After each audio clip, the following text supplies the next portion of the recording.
없잖아요. 그죠? 아무래도 이제 코로나 때문에 너무 지치고 힘들고 코로나 접종하다가 시간 다 보낸 것 같고 바이러스에 조금 질린 면도 있어서 그랬던 것 같은데 역시 여지없이 집단 면역력이 집단 항체력이 떨어져 있으니까 이제 독감 이 자체가 완전 대창궐을 하고 있습니다. 그 10년 만에 처음 보는 팬데믹이라고 하는데요. 그래서 독감 걸려 오시면 되게 힘들어하세요. 그 제가 오늘 이 말씀을 드리는 가장 큰 이유는 독감 증상을 우리 리더님들이 아시면 좀 고생을 덜 하실 수 있고 병원에 가면 이제 타미플루나 또 주사로 맞는 페라미플루라는 굉장히 특효약이 있어요. 감기는 특효적인 어떤 바이러스 치료제가 없죠. 대증 치료죠. 목이 아프면 진통소염제를 먹고 기침하면 기침 가려약 먹는 건데 독감 자체는 그런 특효약이 있고 또 반면에 고령자나 소아, 만성질환자 같은 경우에는 인플루엔자에 걸렸을 때는 또 사망, 굉장히 위험해질 수 있기 때문에 제대로 진단을 하는 게 굉장히 중요한데 제가 아까 놓쳐서 조금 이제 곤란할 수 있는 증상, 이건 독감 증상 아니야. 그렇게 하고 지나갈 수 있는 증상들이 뭐가 있을까요? 이번 독감의 좀 특성을 이야기합니다. 일반적으로 독감 걸리면 열이 굉장히 많이 나죠. 오늘 제 신문 중에는 39도가 넘는 사람도 있었어요. 몸이 그냥 불탑니다. 그 목이 아프고 기침, 가래, 콧물이 있고 호흡기 증상이니까. 그다음에 근육통이 굉장히 심하죠. 근데 그와 다르게 별개의 증상이 조금 더 있다면 차가운 독감도 있어요, 최근에. 열 없는 독감도 있다는 거죠. 몸이 빠개지듯이 아픈데 열이 안 나요. 자, 그게 뭐냐면 오한이거든요. 열이 오르면 우리 몸에 쓰는 그 열을 빨리 발산시키기 위해서 시벌링이라고 하는 시벌링, 그거 오한, 열을 내가지고 근육을 막 수축시키면서 열을 밖으로 빼는 작용을 합니다. 그때 되면 굉장히 추위를 느끼죠. 입이 다다닥 떨릴 정도로 춥죠. 근데 오한 증상이 있으니까 아, 나 열이 없는데 독감이 아니냐. 그렇게 하다가 그냥 근데 그 오한 증상이 잠시 있다가 말아야 되는데 굉장히 오래 가는 사람들이 최근에 많더라고요. 어떤 사람들이 많냐면 면역계통이 조금 문제가 있는 사람들, 그러니까 신진대사가 좀 능력이 떨어진 사람들, 최근에 굉장히 스트레스가 많았던 사람들은 그게 좀 떨어집니다. 두 번째, 이분들이 독감 걸리면 잘 안 낫는 사람들, 소화기 증상으로 오시는 분들이 있어요. 주로 A형 독감도 있고 B형 독감도 그런 경우가 있는데요. 소화기 증상이 뭐냐면 미식거립니다. 근육통이 있으면서 굉장히 미식거리고 그러니까 그냥 소화제 좀 먹고 마는 거죠. 그 다음에 설사를 쭉 합니다. 그 장염으로 착각하고 그냥 치료를 놓쳤다가 이걸 방치했다가 조금 힘들어지시는 경우가 있는데 그 제가 놓치기 쉬운 증상 대표적인 게 열이 없을 수도 있다. 그 다음에 소화기 증상으로 나타나서 소화불량이나 장염으로 오인할 수 있다는 것을 우리 리더님들이 아시고 또 주변에 뭔가 이 사람이 굉장히 아파하고 근육통이 굉장히 심한데 열이 없다고 해서 독감이 아니라고 그냥 방치하고 있거나 계속 잘 못 먹고 그냥 미식미식거린다고 하는 사람들은 독감일 수도 있으니 병원에서 반드시 체크를 해보시고요. 젊은 사람들 크게 문제가 없을 것 같아요. 연세가 드신 분들이라든지 애들 같은 경우는 조금 주의가 필요하다는 거죠. 그리고 혹시 본인의 면역력이 조금 떨어지고 항상 나는 이제 코로나나 인플루엔자에 굉장히 취하겠다고 하시는 분들은 지금이라도 접종을 하는 게 늦지는 않았습니다. 아마 제가 봤을 때 올해 팬데믹은 한 4월에서 5월까지도 갈 수 있을 것 같아요. 항체 생성하는데 한 2주 걸리니까 그렇게 알고 계시고 그래서 제가 이 말씀을 드리는 이유가 결국 이렇게 면역력이 떨어지고 독감에 걸렸을 때 독감 걸리는 걸 사람들이 모여가 다른 사람한테 옮겨받은 거니까 어쩔 수 없잖아요. 근데 그거를 빠르게 회복하지 못하는 사람들의 가장 대표적인 기능 중에 하나가 떨어진 기능 중에 하나가 소화 기능이라는 겁니다. 자, 그래서 저는 이제 소화 기능은 단순하게 우리가 소화 불량, 배가 안 아프고 소화가 잘 되면 몸이 편하다, 마음이 편하다.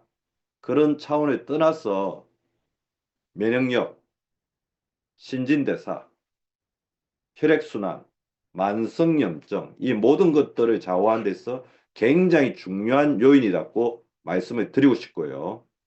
그리고 우리 리더님들이 조금만 이렇게 관심을 가지고 집중을 하시고 주의를 기울이면 굉장히 좋게 할 수 있는 우리 몸의 신체 기능, 생체 기능. 그래서 제가 굉장히 중요하게 생각하는 기능이 몇 가지가 있죠. 제 강의를 항상 들으시는 분들은 알 겁니다.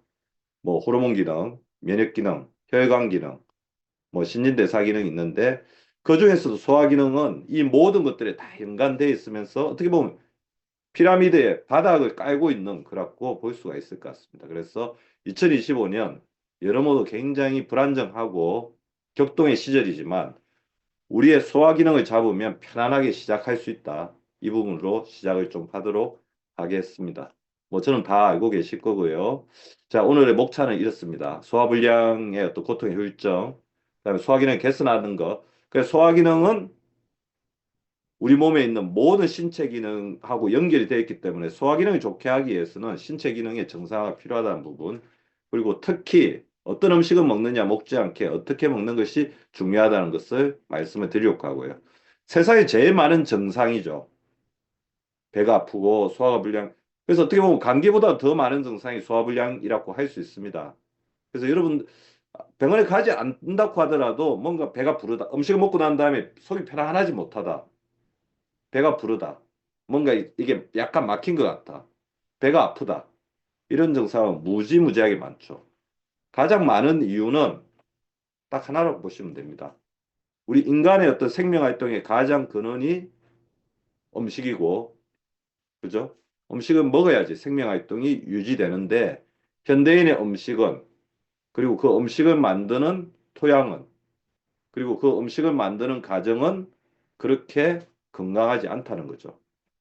각종 농약, 그다음 미세 잔류물질, 미세먼지, 미세 플라스틱 그런 모든 부분들이 음식 속에 다 스며들어 있고 그 현대인 자체는 굉장히 스트레스가 많고 이런 부분들을 푸는 데 있어서 굉장히 집중하기 때문에 음식을 통해서 풀려고 하는데 이런 부분들이 강화된 어떻게 보면 인간의 쾌락에 굉장히 집중하고 그거를 이제 부추기기 위해서 굉장히 가공된 음식들이 초고도로 이제 되고 있다는 겁니다. 그럼 제가 박미수 박사 유튜브를 하고 있는데 유튜브 중에서 가장 인기 있는 유튜브가 뭔지 아시죠? 먹방이죠. 먹방 유튜브는 어마어마합니다. 몇 천만 명. 그렇게 여행 인플루언서보다 더 어마어마한 것 같아요. 사람들이 그런 이유 자체가 먹는 것에 대해서 그렇게 관심이 많고 그다음에 또 먹방 하는 거 보면 어마어마하게 먹잖아요. 자기 욕구를 그렇게 하지 못하니까 이런 거 통해서 대리만족하는 어떻게 보면 인간의 생존 본능 중에 가장 대표적인 본능 중에 하나가 식욕이라고 볼 수가 있는 거죠. 그래서 우리가 현명하게 어떻게 해야 된다는 걸 아는 것도 굉장히 중요하지만 또 이런 부분들을 또 잘 통제하는 것도 굉장히 중요할 수 있다는 부분, 그런 부분을 좀 말씀을 드리겠습니다. 근데 특히 겨울철은 소화 위기의 계절입니다. 자, 리더님들, 소화 기능을 담당하는 우리 몸의 신경계가 어딘지 아시죠? 어떤 신경이에요? 자율신경이죠. 자율신경 아시죠? 자율신경은 우리 몸에서 어떻게 보면 우리 몸의 생존을 위해서 가장 중요한 신경입니다. 뇌신경이 판단하고 운동하고 생활을 하는 데 있어서 중요한 신경이라고 한다면 자율신경은 생명 활동을 위해서 있는 중요한 신경이다. 자율신경은 뭐함으로 이루어져 있죠? 교감신경과 부교감신경계로 이루어져 있고 자율신경이 관장하는 우리 몸의 생명활동은 뭐가 있습니까? 체온 조절 기능, 소화 기능, 혈액순환 기능입니다. 그리고 감정의 정서에 관여해요. 스트레스 받으면 자율신경이 무너지죠. 자, 겨울철이 아까 제가 자율신경이 감당하는 어떤 가장 중요한 기능이 뭐라고 했어요? 체온, 혈관. 겨울은 체온 조절에 굉장히 어려움을 겪고 혈관에 부담을 주기 때문에 자 보세요. 자율신경이 체온 조절, 혈액순환, 소화 기능을 담당하고 있는데 혈액순환도 어려워. 그 다음에 체온 조절도 굉장히 많은 부담을 가져. 소화 기능도 어려울 수밖에 없다는 거죠. 또 겨울철에 가장 문제가 되는 게 뭡니까? 추우니까 어떻죠? 활동량이 줄어들잖아요. 움직임이 줄어듭니다. 몸이 움직이지 않으면 소화기관도 움직이지 않습니다.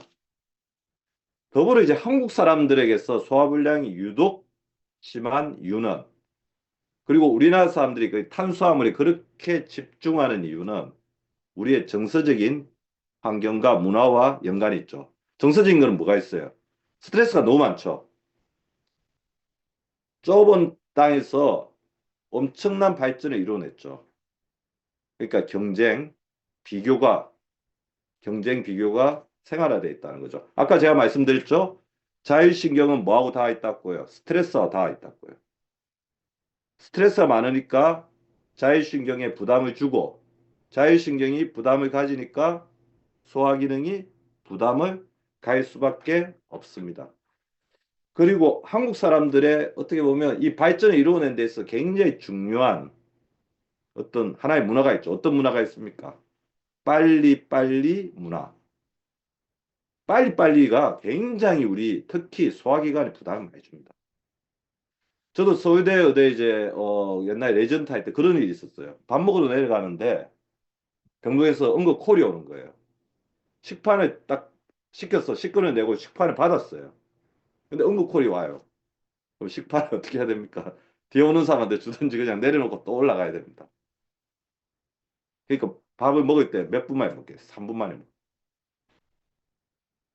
그러니까 항상 그때 소화불량을 달고 살았던 것 같고 그때 뱃살도 되게 많이 쪘던 것 같아요. 그 빨리빨리. 자, 그리고 한국 사람들에게서 굉장히 중요한 부분이 있습니다. 스트레스 받으면 이거는 신체 증상으로 나타나거든요. 어떤 사람은 스트레스 받으면 가슴이 콩당탕 뛰고 어떤 사람은 스트레스 받으면 머리가 아파요. 근데 한국 사람들에게 제일 많이 나타나는 증상 중에 하나가 소화불량입니다. 가슴이 답답하다. 체한 것 같아. 대표적으로 뭐죠? 어떤 스트레스 현상이죠? 화병. 그러니까 우리가 아까 제가 연기돼 있댔죠. 자율신경 스트레스. 그 다음에 이 스트레스가 신체 증상으로 나타나는데 소화기 증상으로 나타나니까 소화기가 점점 더 스트레스를 받을 수밖에 없다는 거죠. 최근에 굉장히 늘어나는 질병이 있습니다. 위식도 역류. 위식도 역류의 가장 대표적인 증상이 뭔지 아세요? 이게 속이 타는 것 같다. 그런 증상 3분의 1밖에 안 됩니다. 3분의 1은 뭐냐면 목에 뭔가 걸린 것 같다. 목이 답답하다. 그리고 3분의 1은 뭐로 나타나냐면 해결되지 않는 만성적인 기침으로 나타나요. 자, 위산이 이로 역류돼 가지고 이쪽으로 올라오거든요. 올라오다 보면 어떻게 되냐면 이게 작은 기포처럼 물방울처럼 이렇게 에어로졸처럼 변합니다. 이 에어로졸이 이렇게 식도를 넘어서 자, 위산은 뭐죠? 산이잖아요. 그 산이 기관지 넘어간다고 생각해 보세요. 식도로 넘어오는 것도 너무 괴로운데 위산은 아시잖아요. 위산은 염산이잖아요. 염산을 새에 부으면 어떻게 돼요? 새가 녹아요. 위에서만 있어야 될 게 식도를 타고 그래서 식도가 타는 거죠. 식도가 불타는 느낌. 근데 그게 기관지까지 넘어간다고 생각해 보세요. 쇼크가 날 수도 있습니다. 기관지 기침이 계속해서 반복적으로 일어나고 천식까지도 유발할 수가 있는데 자, 이 부분 자체 위식도 역류가 생기는 가장 큰 이유는 뭔지 아시죠? 저는 그렇게 생각합니다. 소화가 잘 안 되기 때문에. 소화가 돼서 위산이 밑으로 내려가야 되고 음식이 밑으로 내려가야 되는데 음식이 안 내려가니까 위산이 계속해서 나와서 그거를 밑으로 내려보내려고 계속 녹이고 있고 피로의 상태고 그 위가 자꾸 운동하다 보면 불규칙한 운동성이 일어나면서 뒤쪽으로도 역류되고 자 그렇게 생각하시면 됩니다. 소화는 입부터 식도, 위, 소장, 대장, 항문까지 다 연결된 하나의 관입니다. 그래서 제가 저번에 우리 리더님들한테 제가 저번에 강의할 때 한 말씀을 드렸을 거예요. 미식도 역류를 잡으려면 결국에는 장을 잡아야 된다. 소장을 잡아야 되고 대장을 잡아야 된다. 밑에 쪽에서 원활하게 받아줘야지 이게 된다. 결국 그래서 어떻게 보면 미식도 역류의 가장 기본은 마이크로바이옴을 좋게 하는 것과 더불어서 소장, 대장 운동의 운동성을 회복하는 게 굉장히 중요하다는 겁니다. 그래서 제가 위스도 역류의 가장 중요한 행태가 뭘까요? 위스도 역류증 많이 고수하시는 분들 빨리빨리 먹는 거 있죠. 빨리빨리 먹으면 어떻게 되겠어요? 위산도 많이 분비되겠죠. 많이 먹는 것도 있겠죠. 그 자기가 감당할 수 있는 수준보다 더 많이 위산을 내뿜는 거예요. 더불어 가장 중요한 게 음식 먹고 바로 눕는 겁니다. 움직이지 않는 거죠. 우리의 장이 움직이지 않게 된다는 거죠. 자, 이 환자는 이제 소화불량으로 저한테 오신 환자입니다. 유기산 검사라고 해서 유기산 검사는 뭐냐면 우리 몸에 소변을 가지고 검사하는 건데 소변에 우리가 음식을 어떤 영양소를 먹으면 이 영양소가 대사 1단계 대사, 2단계 대사, 3단계 대사, 4단계 대사가 돼 가지고 우리 몸에 필요한 쪽으로 쓰이는 쪽으로 가는데 이 중간 단계에서 문제가 돼 버리면 자, 2단계에서 이 대사 과정이 뭔가 지체가 되고 있다. 2단계에 뭔가 문제가 있다. 이 대사 과정에 문제가 있는 것들은 영양소의 결핍이라든지 효소의 문제라든지 우리 몸의 어떤 신진대사의 문제라든지 이런 부분들이 다 있거든요. 근데 이게 문제가 있으면 2단계에서 이렇게 문제가 생기면 1단계가 2단계로 못 나가니까 1단계 물질들이 소변으로 많이 나오는 겁니다. 자, 그런 것들을 분석하면 이 사람의 신진대사 능력이 어떤지, 장내 세균의 밸런스가 어떤지, 간 해독 기능이 어떤지를 알 수가 있는데, 자, 이 환자를 보세요. 배열감, 만성적인 소화불량과 설사와 변비, 복통과 잦은 경련, 브레인 포그, 무기력증과 발진, 불면증과 얕은 잠, 가슴 불쾌감과 흉통, 위식도 역류, 혀가 갈라지고 통증, 손톱의 영양결핍. 아마 이런 증상을 호소하시는 분들도 굉장히 의외로 굉장히 많습니다. 자, 이런 증상을 이제 병원에 가보면 아무 이상이 없는 걸로 나타나죠. 병이 아니고 어떻게 보면 시스템의 문제, 기능의 문제니까요. 근데 이런 분들이 훨씬 더 많아요. 그리고 삶의 질이 훨씬 더 떨어집니다. 저는 이런 상태를 뭐라고 이제 정의를 하냐면 MUS, Medically 현대의학이죠. 현대의학적으로 unexplained, 설명되지 않는 unexplained, symptom, 증상. 현대의학적으로 설명되지 않는 증상인데 병이 아니라서 설명되지 않는 게 아니라 이거를 설명할 만한 병적 개념이 없다는 것이고 어떻게 보면 더 심각한 병이죠. 우리 몸에 어떤 여러 가지 연결되어 있는 어떤 시스템, 신체 시스템 쪽에 연결성에서 문제가 됐기 때문에 이런 부분이 생기는 겁니다. 그래서 저는 그걸 뭐 항상 설명하기 위해서 호르몬 기능, 뭐 면역 기능, 혈관 기능, 신진대사 기능 그런 부분을 말씀드리는 것이고 이분의 검사 소견을 봤더니 장내 세균 대사 능력이 문제가 많아요. 보통 이 검사를 하면 80, 이 빨간 게 잘못됐다는 거죠. 빨간 게 잘못됐다는 겁니다. 그래서 한 51점이 나왔어요. 한 80에서 90점이 나와야 되는데 51점밖에 안 됐는데 이분이 이렇게 된 가장 큰 이유. 소화불량인데요. 소화불량의 이유를 봤더니 이분이 옛날에 진통제를 먹고 속이 쓰린 적이 있었어요. 정형외과적인 진한 뭔가 통증이 있어서 관절염이 되게 심해가지고 진통제를 많이 먹게 되면서 속이 쓰린 적이 있으니까 이 속이 쓰린 증상을 완화시키기 위해서 그때부터 그러니까 달아놓고 PPI가 뭐냐면 프로톤 펌프 이니비터 위산이 분비되는 펌프 자체를 이렇게 블락을 시켜버린 겁니다. 그래서 위산 분비가 되지 않으니까 이런 문제가 생긴 거예요. 위산 문제가 위산이 분비되지 않는데 왜 장내 세균의 밸런스가 다 이렇게 무너졌을까? 왜 그럴까요? 자, 저는 그렇게 생각합니다. 우리 몸에서 필요 없는 신체의 부속물질, 신체 대사산물은 절대로 없습니다. 위산이 많이 나오는 본인의 몸의 대사 시스템이 문제인 거지 위산 자체가 절대로 잘못은 아니겠죠. 오히려 우리가 50세가 넘어가면 위산이 작게 나와서 문제가 되는 경우가 더 많아요. 그걸 알고 계실 겁니다. 저산증. 저산증의 가장 중요한 원인 중에 하나는 뭐죠? 만성 위염입니다.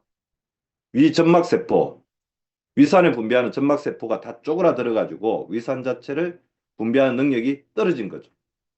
나이가 들면 점점 떨어지는데 그 능력이 더 떨어져 버려요. 그럼 위점막 세포가 왜 다 쪼그라들어 버리느냐?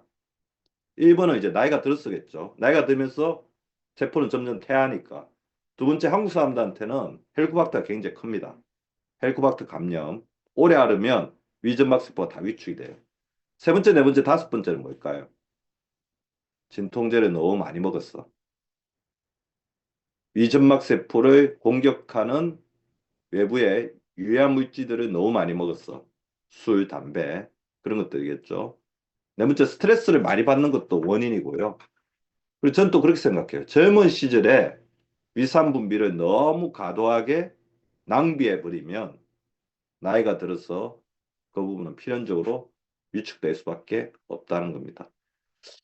자, 그래서 최근에 이제 소화불량 환자들이 꽤 많은데 이 소화불량 환자들의 가장 대표적인 게 배가 빵빵하다는 겁니다. 그래서 저희 병원에도 오늘도 왔는데 몸매는 거의 굉장히 슬림하고 날씬한 여성이에요. 근데 배만 이렇게 빵빵합니다. 음식만 먹으면 배가 빵빵하대요. 그래서 제가 의심이 됐던 거는 이분은 인스턴트 음식 굉장히 즐겨 먹고 식사를 굉장히 불규칙하게 하고 채소 섭취를 거의 안 한대요. 자, 이분은 이제 딱 봤을 때 15가 떠올랐죠. 15는 뭐냐면 소장 세균 가다 증식. 소장에 필요 이상으로 세균이 많은 거예요. 소장에는 우리 장내 세균이 거의 없어야 됩니다. 왜 그러냐면 위산의 영향을 받는 에어리어거든요. 근데 소장에 필요 이상으로 세균이 가다 증식하게 되면 소장에 많은 유해균은 유해균의 가장 중요한 특징은 가스를 많이 만들어냅니다. 대장은 가스를 많이 만들어내도 이게 팽창을 할 수가 있어요. 그러니까 우리가 대장 내시경 가능한 거죠. 가스 넣으면서. 근데 소장은 조금만 가스 넣으라 너무 아파요. 그리고 이 소장에서 이제 세균을 이제 소장에서 가다하게 정식된 이 세균의 특성은 독소를 신경 독소를 뿜어낸다는 건데 소장에 그러면 신경세포를 이렇게 파괴시켜 버립니다. 그래서 만성 복부 팽만감, 만성 소화불량을 호소하는 분들이 15가 꽤 많을 걸로 생각합니다. 그 제가 봤을 때는 우리나라 국민들은 어떤 시기에는 한 번씩 다 겪을 거라고 생각이 들고 상당 부분은 굉장히 오랜 시간 동안 이 증상 그리고 평생 동안 이 증상을 앓는 사람도 있겠죠. 자, 15하고 연결된 게 15보다 밑에 들어가면 뭐 이거는 우리 리더님들이 너무 잘 아시니까 넘어가겠습니다. 새는장 정운 아시죠? 장내 세균의 밸런스가 맞아야 되는데 유해균이 유익균을 압도하기 시작하면서 유익균의 가장 중요한 특징 기능 중에 하나인 장점막을 보호하는 기능. 그러니까 유익균은 장점막이 딱 달라붙어 가지고 장 안에 있는 유해한 물질들, 변에서 나오는 독소들, 그리고 음식과 같이 들어온 세균과 바이러스가 장점막을 공격해서 이 구멍을 뚫으려고 하는 것을 막아주는 역할을 하거든요. 근데 유익균에 비해서 유해균이 많아지게 되면 유익균이 그 역할을 못하고 점막 사이가 침해 결합이 공격을 당해서 벌어진다는 겁니다. 그럼 그 벌어진 틈으로 우리 장 안에 있는 여러 가지 독소 물질, 염증 물질들이 우리 몸으로 다 퍼지는 거죠. 그 자체가 만성염증의 시발점이 된다는 것입니다. 그리고 저는 소화기능 저하가 최근에 저희 병원에 오시는 분들 중에 만성 에너지 저하가 굉장히 많아요. 만성 에너지 저하를 어떤 분들은 뭐 부신 피로다, 만성 허약이다 그렇게 많이 표현하시는데 뭐 다 연결이 되어 있는 것 같아요. 너무 기운이 없으신 분들. 근데 너무 기운이 없고 평생 나는 너무 기운 없어. 얼마 전에 그런 분도 한 분 있었어요. 종이짝 하나 더 기운도 없다. 그래서 제가 종이 바구니 하나 줘가지고 그 안에 교육자 줬는데 그거를 들고 갈 힘이 없다고 못 들고 가시는 거예요. 그렇게 기운이 없는 분들의 공통적인 특징 중에 하나가 소화기능이 저하되어 있는 겁니다. 자, 소화기능 저하는 우리 몸의 만성 에너지 결핍하고 굉장히 밀접한 연관을 가지고 있어요. 자, 이 그림 중간에 이거 뭐라고 써놨습니까? 엔자임이라고 써놨죠. 엔자임이 한국말로 번역하면 뭐예요? 효소, 효소. 여러분, 효소 그냥 먹는 효소로만 생각하지 마세요. 여러분 몸 안에 엔자임이 있습니다. 그죠? 우리 몸 안에 있는 엔자임을 보충하기 위해서 외부에서 소화효소를 먹는 거예요. 엔자임 뭐냐면 여러분들의 우리 리더님들의 우리 몸의 대사 활동, 생명 활동을 촉진하는 매개체예요. 그래 어떻게 보면 화학 시간에 배우면 촉매 역할을 하는 거예요. 촉매. 촉매가 있어야 확발이 팍팍팍 일어나잖아요. 그죠? 자, 효소의 대표적인 요소들 뭐가 있을까요? 일단 제가 소화 이야기하고 있으니까 뭐가 있습니까? 소화효소. 또 어떤 게 있어요? 대사효소. 들어보셨죠? 대사효소. 대사효소의 가장 대표적인 것들이 호르몬입니다. 그 다음에 또 굉장히 중요한 효소 아시죠? 항산화효소. 항산화효소의 가장 대표적인 게 뭐예요? 글루타치온이죠. 우리 몸속에 다 있는 겁니다. 나이가 들면서 너무 떨어지기 때문에 보충을 하는 거예요. 소화 기능이 떨어져 버리면요. 자, 이 효소들은 어떻게 보면 하나의 집 안에 있다고 보시면 됩니다. 하나의 울타리 안에 있다고 보시면 됩니다. 얘들을 서로서로 스포트한다는 거죠. 소화 기능이 떨어지면 어떻게 되겠습니까? 대사효소를 만들 자원, 항산화효소를 만들 자원이 부족해진다.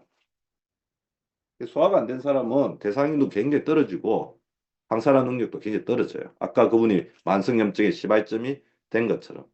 자, 소화불량의 고통과 후유증, 뭐 현대인의 그런 거랑 다 알고 계시고요. 이장, 그러면 소화 기능을 개선하려면, 자, 저는 이렇게 생각해요.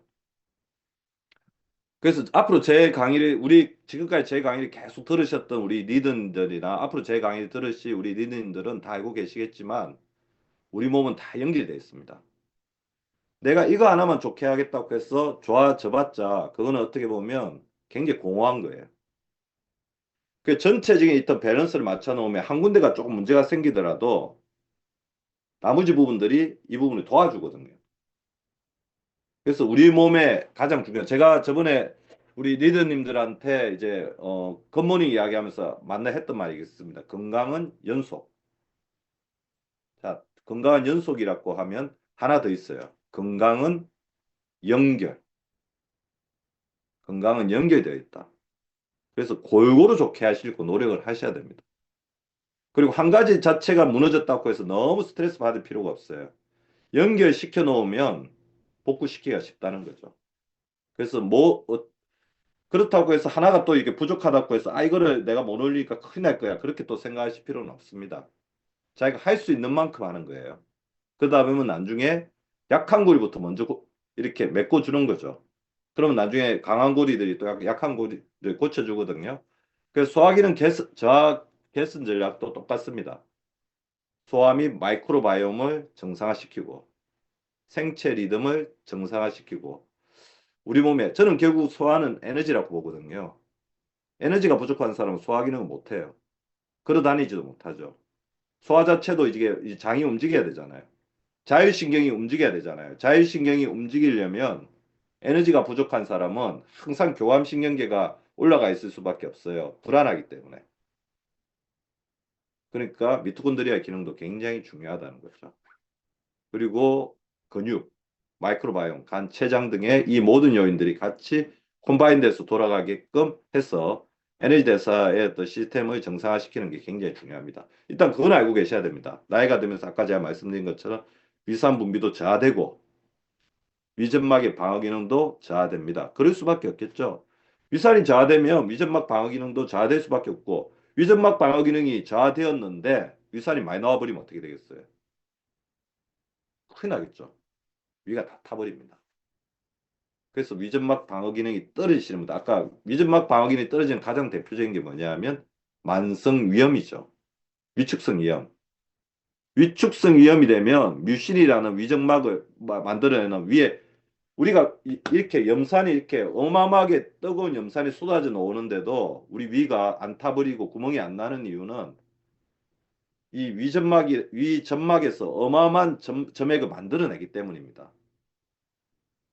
그래서 점액이 다 이렇게 무너진 사람들은 항상 위염이라든지 속이 쓰리다든지 배가 아프죠.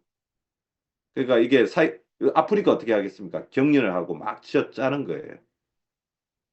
이런 부분들의 밸런스 잡아야 되는데 그러면 위 점막을 건강하게 만들려면 어떻게 하냐? 저는 결국에 그건 항산화라고 봅니다. 점막이 타격을 받는 가장 큰 이유는 아까 제가 말씀드렸는데 이 세상에서 안 중요한 거 없다고 했지만 활성산소도 사실 나쁜 놈이 아니에요. 적당량 있으면 암세포를 공격하도록 최적화된 거거든. 근데 너무 많아지니까 그게 문제인 거죠. 그래서 이게 항산화 기능을 유지하는 게 굉장히 중요합니다. 그래서 일단 위산 억제제는 너무 많이 드시지 마세요. 의사 꼭 필요하다. 그리고 요즘에는 위식도 역류도 어떻게 먹이냐면요. 위식도 역류도 프로톤 펌프 이니비터.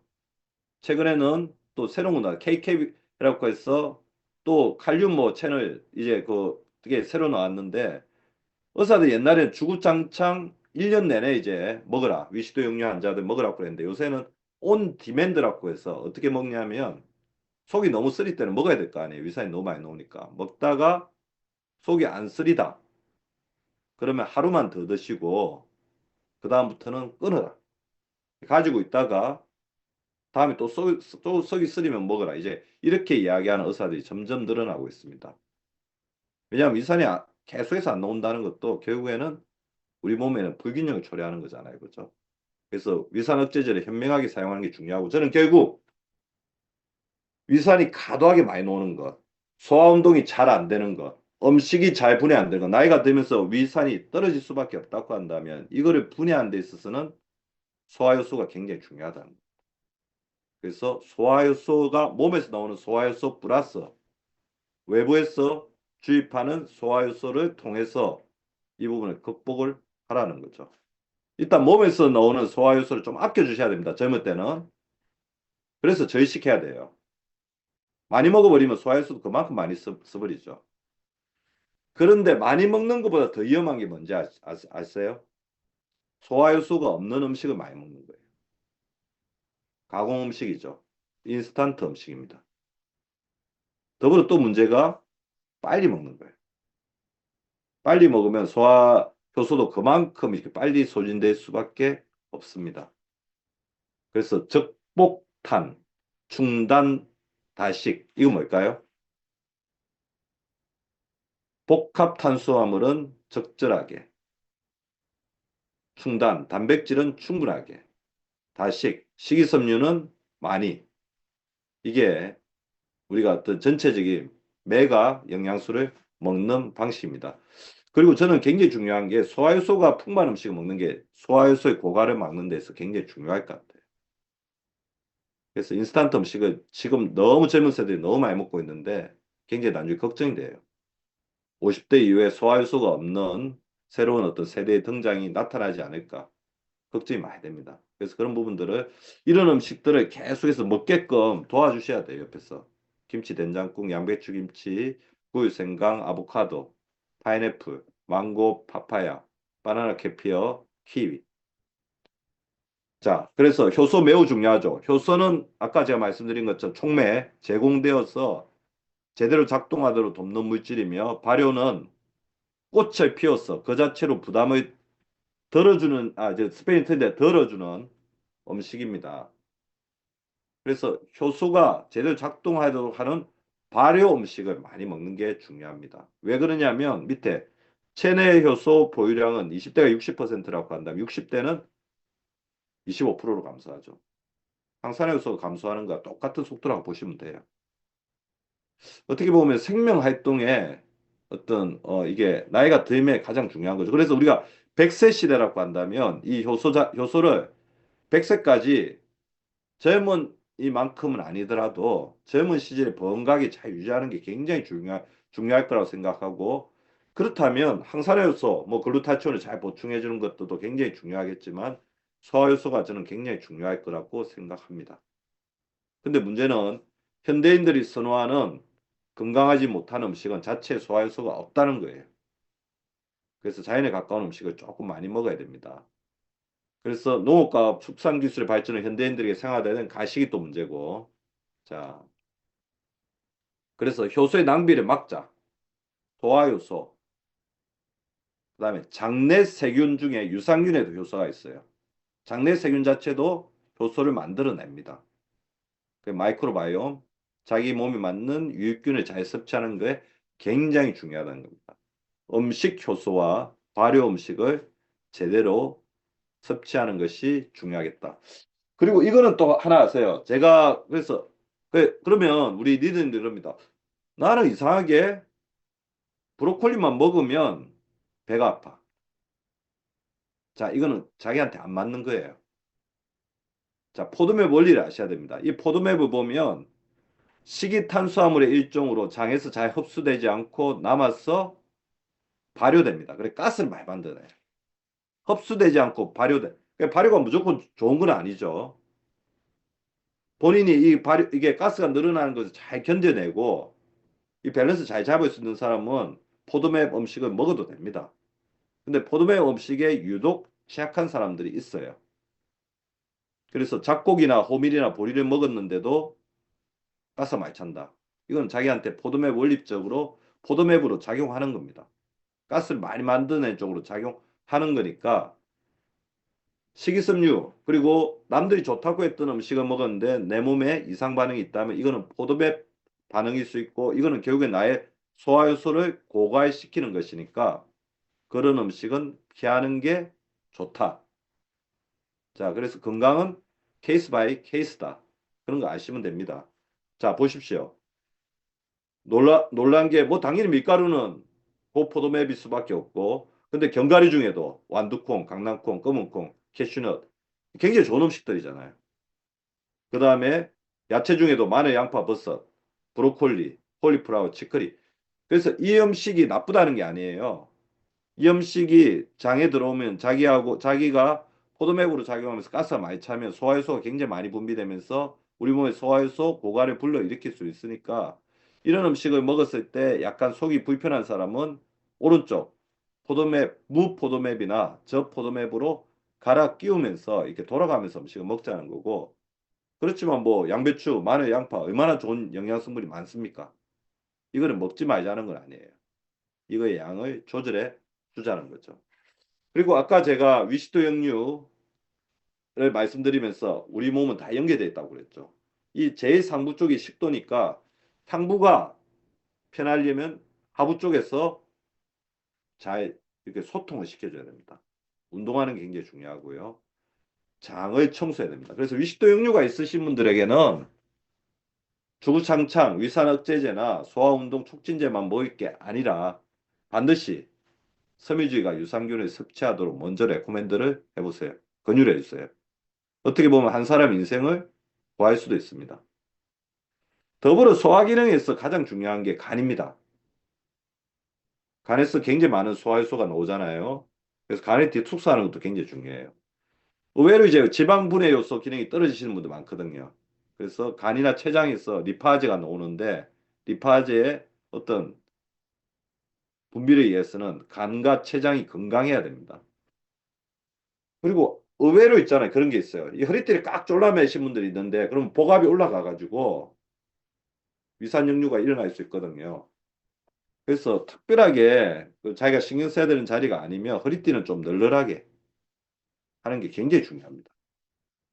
그래서 허리띠는 좀 널널하게 하자. 그리고 아까 제가 말씀하신 것처럼 위식역류가 있는 사람은 천천히 꼭꼭 씹어 먹고 소량씩 자 평생 하라는 게 아닙니다. 소화기능도 에너지 싸움이기 때문에 우리가 에너지를 다 써버리면 소화가 안 되기 시작하면 그 위식역류가 계속 가는 거거든요. 어느 정도 소화기능의 에너지를 확보하고 나면 그다음부터 좀 편하게 갈 수 있습니다. 그래서 당분간은 위식도 역류가 없어질 때까지는 이런 생활 습관을 좀 가지라는 거죠. 과식하지 않고 수량씩 여러 번 나누어 섭취한다. 식사 후 바로 눕지 않으며 취침, 잠자기 전 최소 2시간 전에는 음식을 섭취하지 않는다. 과도한 지방 섭취를 삼가한다. 물은 식사 1시간 전후에 마신다. 탄산음료, 특히 뭐 커피 같은 거 좀 피해주는 게 중요하겠죠.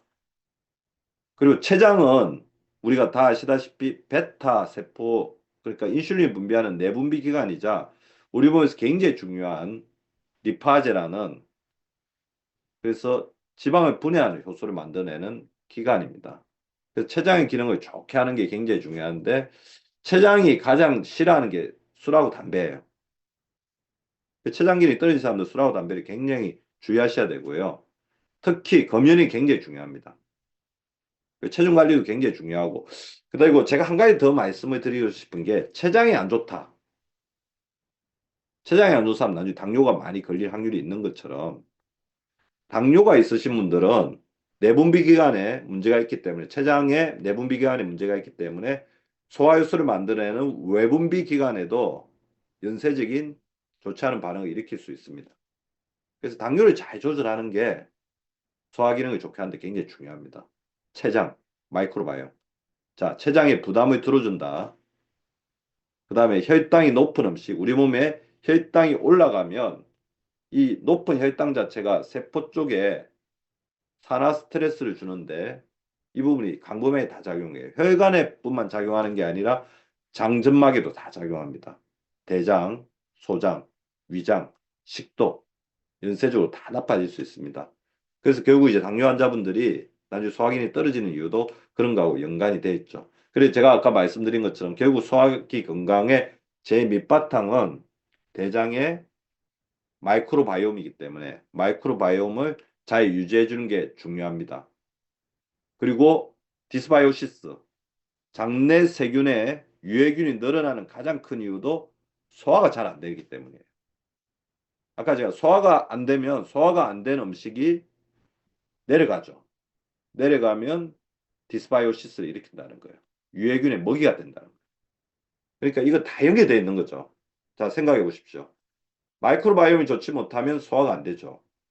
또 소화가 잘 안 되면 소화되지 않은 음식이 염증을 유발하면서 장으로 내려가서 유해균의 먹이가 되는, 그러니까 어떻게 보면 물고 물리는 그런 관계라고 보시면 됩니다.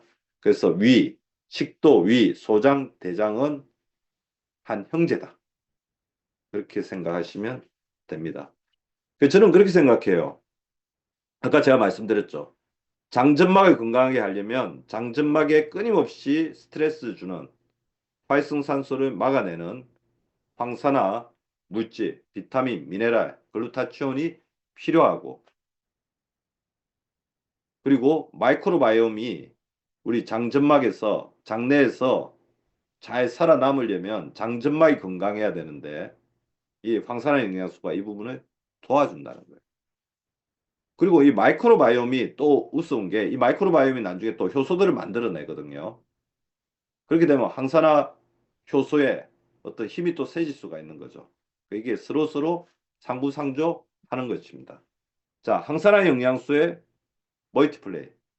여러분이 아침에 드시는 식물성 영양소, 글루타치온이 어떤 역할을 하냐면, 그래서 저는 속이 많이 쓰리고 위염이 심하고 소화불량이 있으신 분들은 식물성 영양소, 파이토케미칼 반드시 드시라고 말씀을 드리고 싶습니다. 비타민 C, 비타민 A, 비타민 E, 미네랄, 그래서 뭐 이렇게 빠이주노초 파남보, 식물성 영양소를 드시라는 거죠. 왜 그러냐면 위장 점막은 끊임없이 스트레스 받을 수밖에 없죠. 위산으로부터 막아내야 되고 음식이 계속 들어오면서 이걸 소화시켜야 되고 이런 어떤 미토콘드리아가 계속 돌아가다 보니까 끊임없이 산화 스트레스가 주어질 수밖에 없습니다.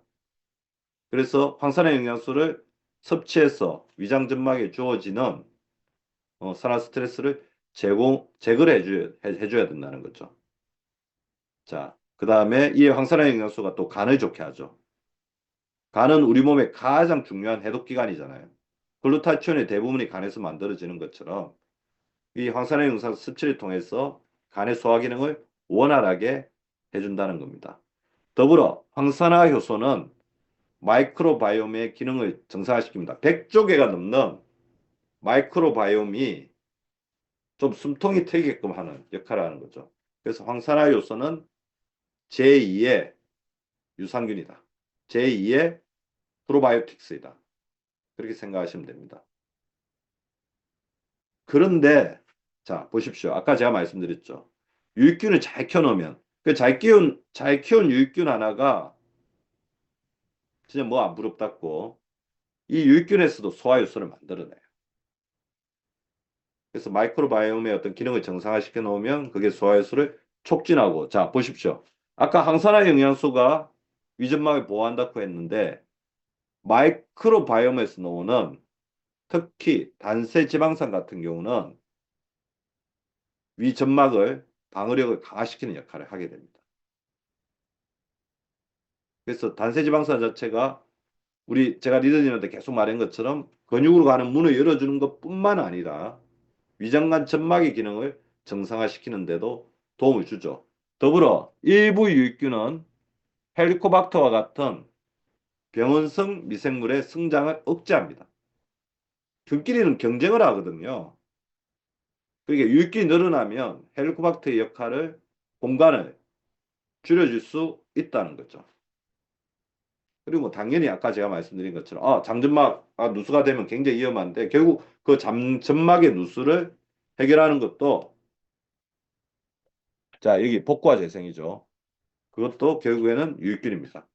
프로바이오틱스가 결국에 대장암을 예방하고 용종의 발생을 억제하는 역할을 가지게 된다는 것입니다.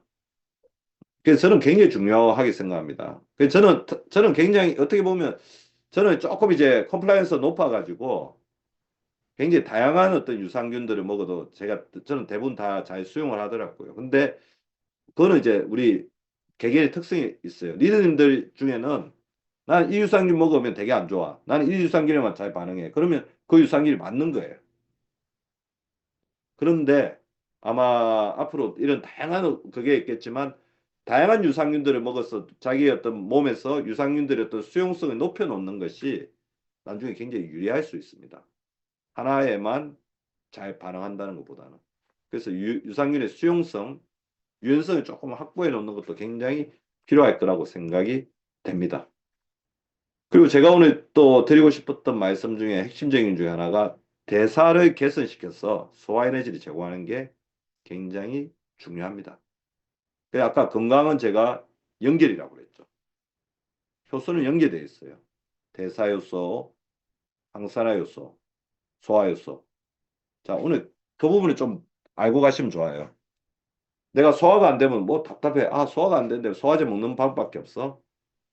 항산화 기능을 좋게 하고 우리 몸의 신진대사를 좋게 하기 위해서 근육과 혈관을 개발시키고 그거 자체가 소화 기능을 좋게 한다는 거죠. 그래서 이거는 제가 많이 보여드렸던 겁니다. 최근 아무래도 시국이 좀 불안전하고 굉장히 많은 정보가 오고 불안하고 정보량이 너무 많다 보니까 최근에 일주기 리듬, 생활 리듬이 깨지신 분들이 되게 많아요. 이 깨지면 그 다음부터 바로 타격을 받는 게 소화 기능입니다. 바로 에너지를 써야 되죠. 그리고 이 생체 리듬을 결정하는데 가장 중요한 게 먹기예요, 먹기. 제가 그래서 아침, 점심, 저녁을 웬만하면 규칙적으로 먹자. 그 말씀을 굉장히 중요하게 드리고 싶어요. 그냥 살기 위해서 먹는 게 아니고 내 몸의 리듬을 정상화시키기 위해서. 그리고 제가 저번에 말씀드렸죠. 중추 생체 시계와 말초 생체 시계가 있는데 중추 생체 시계를 지배하는 것은 뇌, 말초 생체 시계를 지배하는 것은 장인데 장은 바로 자율신경이다. 오늘 자율신경에 대해 조금 중요하게 생각하시면 됩니다. 뇌신경은 머리, 중추생체시계는 머리, 자율신경은 몸이라고 생각하시면 됩니다. 아시겠죠? 중추는 뇌, 자율은 몸. 그래서 몸을 정상화시켜서 뇌도 정상화시킨다가 생체 리듬 정상화의 원칙입니다. 그래서 시계 우성 유전학, 이거 시계 우성 유전학은 뭐라고 하냐면 우리 몸에 시계 유전자라는 게 있는데 이 시계 유전자가 규칙적으로 잘 돌아가야지 100세까지 건강을 유지할 수 있다는 건데 이 부분에 있어 중추 생체 시계, 중추 생체 시계는 뭐로 움직인다? 빛으로 움직이는 거예요. 말초 생체 시계는 뭐로 움직인다? 자율신경으로 움직이고 장으로 움직이고 근육으로 움직이고 뼈로 움직인다는 겁니다. 자, 이런 부분들을 잘 조절하는 게 중요합니다. 그래서 아침에 밤사이에 장이 잠들었죠. 아침에 일어나면 미지근한 물 한 잔, 그다음에 프로바이오틱스 섭취로 잠든 장을 깨우면 그게 최적의 스타트가 된다는 거고 아침에는 이제 코티졸이 올라가야 됩니다. 아까 이거 보십시오. 이 빨간 거 좀비죠. 하루 종일 무기력합니다. 아침에 이제 파란색으로 올라가야 되는데 하루 종일 올라가지 않는 사람. 이거는 파이널 스테이지고요. 대부분 어떠냐면 아침에 안 올라가고 오후에 올라가죠. 오후에 올라간 사람들은 오후부터 이렇게 점점 각성되면서 밤에 잠을 잘 못 자는 거예요. 근데 그러다가 이렇게 밋밋해져 버리는 거죠. 자, 이거를 극복하려면 아침에 이제 코티졸이 이렇게 올라가 줘야 되는데 올라가 줄 때 코티졸이 풍부하지 않은 사람들은 미네랄 코티코이드, 가 작동하면서 자, 코티졸은 글루코코티코이드입니다. 글루코코티코이드가 당직 코티코이드고 미네랄 코티코이드는 이제 혈압을 올리는 가장 대표적인 게 노르아레날린, 에피네프린이죠. 혈압이 올라가면서 염증 반응이 촉진됩니다. 기운이 떨어지니까 아, 내가 이게 자연스럽게 코티졸이 올라가면서 내가 이렇게 활동을 할 수 있어야 되는데 코티졸이 안 올라가죠. 몸에 에너지가 없어. 혈압을 올리고 심장 박동수를 올리고 전투력을 올리면서 그냥 견뎌내는 거죠. 그렇게 되면 뭐 어떻게 되겠습니까? NF 카파비와 같은 염증 반응 세포들이 많이 나오면서 몸이 염증화된다는 거예요. 그러니까 이런 분들은 어떻게 되냐? 아침에 기운이 없으신 분들은 반드시 아침밥을 드셔야 된다. 그 굿모닝 그거예요. 아침에 나온 물 한 잔, 프로바이오틱 섭취. 아침에는 충분한 단백질과 식이섬유로 많이 먹을 필요는 없지만 아침에 뭔가 활동을 하고 호르몬을 만들어내고 에너지를 만들어낼 수 있을 만큼 식사를 해야 된다는 겁니다. 자, 저는 또 그렇게 생각해요. 아까 소화는 에너지다. 그렇게 말씀드렸는데 소화는 근육이다. 그래서 지금 그 독감 걸렸을 때 굉장히 고통스러워 힘들어하는 사람들이 가장 대표적인 특징 중에 하나가 소화 기능이 떨어지신 분이라고 했죠. 입맛 없으니까 더 못 먹죠. 더 떨어지는데 또 하나가 뭐냐면 평소에 근육량이 떨어지신 분들이 더 고통스럽습니다. 근육이 부족한 거는 갑자기 어떻게 할 수가 없잖아요. 근육 자체는 두 가지예요. 우리 몸을 움직이게 만드는 힘. 두 번째는 우리 몸을 지키는 힘입니다. 자, 근육에서 나오는 유효 물질 아시죠? 유익 물질 뭐가 있어요? 제가 여러 번 이야기해서 아실 겁니다. 장에서 나오는 유익 물질은 뭐예요? 아까 단세지방산, 포스트바이오틱스. 포스트바이오틱스의 대표적인 게 단세지방산이다. 근육에서 나오는 유익 물질이 뭐가 있죠? 마이오카인 들어보셨죠? 근육에서 뿜어내는 항염증 단백질입니다. 복구 단백질입니다. 그래서 근육이 많으신 어르신들은 나중에 치매가 걸릴 가능성도 굉장히 떨어지고 뭔가 넘어지고 낙상했을 때도 굉장히 빠르게 회복하세요. 근육이 부족해버리면 넘어지면서 뼈 다 부러지시고 회복이 안 됩니다. 그래서 우리가 80대까지 유일하게 40대의 어떤 능력을 유지할 수 있는 게 근육이에요. 각고의 능력을 가지시면. 그래서 제가 작년에 강의할 때부터 질병 예방, 뭐 피터 아티아크를 소개하면서 100세 운동인이 되자. 그래서 자기가 좋아하는 운동을 반드시 저는 지금 운동 한 5개 정도 해서 10개 정도로 이제 이렇게 계속 할 수, 한 3개 정도는 매일 하는 운동. 나머지 7개는 일주일에, 나머지 3개는 일주일에 하는 운동. 아, 나머지 3개는. 나머지 4개는 한 달에 한 번은 하는 운동. 이렇게 한 10개 정도 운동을 만들려고 생각하고 있어요. 우리 리더님들도 본인이 좋아하는 운동을 정하셔야 됩니다. 그래서 이 오른쪽처럼 꼭 이렇게 할 필요는 없어요. 20분 안에 0.8km 수영하기. 나는 20분 안에 뭐 한 2km 걷기 해보겠다. 아니면 또 우리 대개 다 25센트 라이더 있잖아요. TV 보면서 시간 날 때마다 운동하겠다. 제가 이번에 그거 동아일보하고 롯데 쪽에서 하는 그게 건강 크루즈가 있어서 크루즈를 타고 저는 이제 뭐 마지막까지 있을 수는 없으니까 중간에 비행기 타고 하는데 그 선상에 계신 분들한테 건강 강연하는 이제 프로그램을 진행을 했는데요.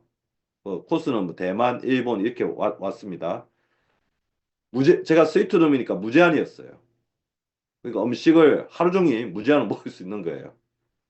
그런데 끝나고 왔는데 살이 2kg가 빠져 있었습니다. 자, 그게 뭐냐면 크루즈가 300m가 넘으니까 밥 먹으러 갈 때 어마어마하게 많이 걸어가야 되고 청이 가까이 달아요. 그리고 남는 시간에 계속 11층에 있는 피트니스를 올라가서 계속 운동을 했어요. 뭐 달리기 하고 땀나면 그러니까 달리기 아니에요. 그냥 스트레칭 하고 이게 아령 조금 들고 그리고 오래도 안 했어요. 10분, 20분씩 하고 틈날 때마다 했다는 거죠. 그래서 올해 제가 우리 리더님들한테 조금 드리고 싶은 말씀은 이번에 건강 뭐 잡지에도 제가 하나 썼는데 두 가지 병에서 탈피하자. 의자병. 의자병은 뭐냐? 계속 의자에 앉아 있는 병입니다. 두 번째, 손 묶인 병.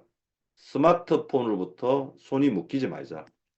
그래서 제가 어떻게 하고 있냐면 제가 오늘도 환자가 너무 많았는데 1시간에 5분씩은 일어나서 운동합니다. 스트레칭하고 제가 하는 운동 아시죠? 손트이고 잼잼. 한번 따라해 보시죠. 손트기 잼잼. 그냥 발목 돌리기. 그 다음에 손 허벅지 운동. 이거 아실 겁니다. 그죠? 이것도 오늘 한 300개 한 것 같아요. 그 다음에 팔굽혀기. 그러니까 운동이라는 게 거창한 게 아닙니다. 자기가 있는 공간이 바로 자기의 운동장이 되는 거예요. 자, 그거를 뭐라고 하냐면 운동의 생활화. 그 생활 속에 또 각 운동을 하는 게 생활의 운동화입니다.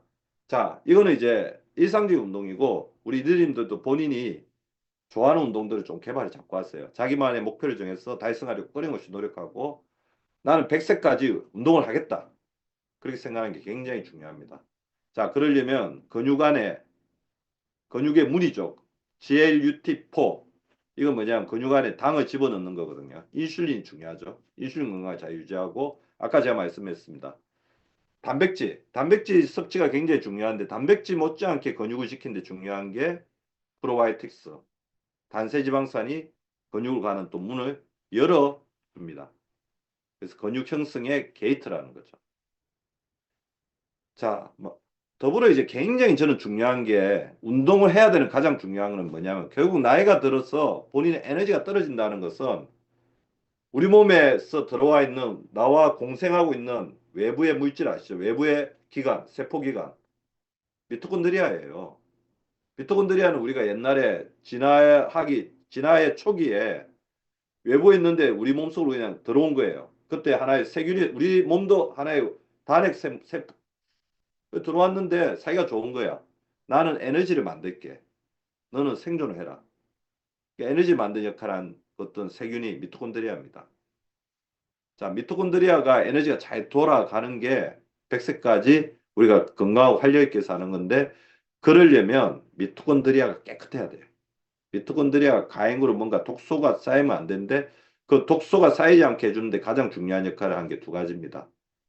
적당하게 먹는 거, 배부르지 않게 먹는 거, 더불어 운동을 해주는 거죠. 그래서 운동을 뭐 일단 1구간부터 5구간까지 다양하게 했어요. 저는 그렇게 생각합니다. 1구간 뭐 자기 운동의 퍼센트 따지면 1구간 뭐 한 10%, 2구간 50%, 3구간 뭐 한 20%, 4구간 10%, 5구간 너무 세죠. 그러면 5% 정도. 이게 뭐 고강도 인터벌이라고 할 수 있는데 2구간 운동만 하셔도 아무 지장이 없다는 거죠. 2구간은 뭐냐면 대화를 할 수 있을 만큼 느리지만 대화가 좀 부담스러울 정도로 빠른 속도.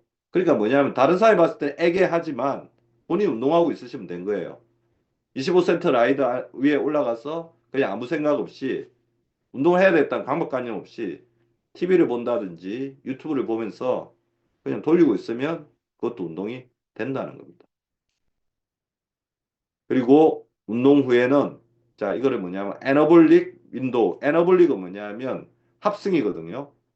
캐타볼릭과 애너볼릭인데 캐타볼릭은 에너지를 열어내는 거 에너지를 만드는 과정이고 애너볼릭은 몸을 만드는 겁니다. 근육을 만드는 근육 형성의 골든 타임은 운동 후에 30분에서 2시간입니다.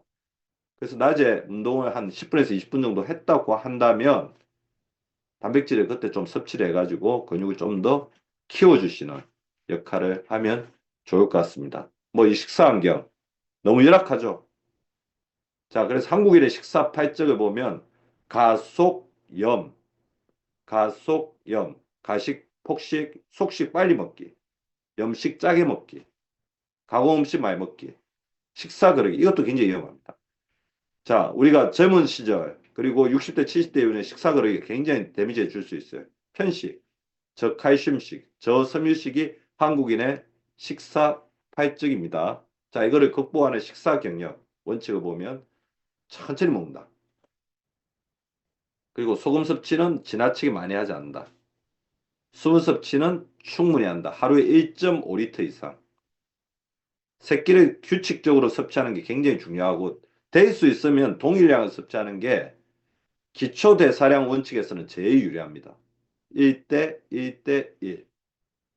그리고 식사를 할 때는 젓가락만 식사해서 국물을 너무 많이 섭취하지 않도록 하는 것도 굉장히 중요하겠죠.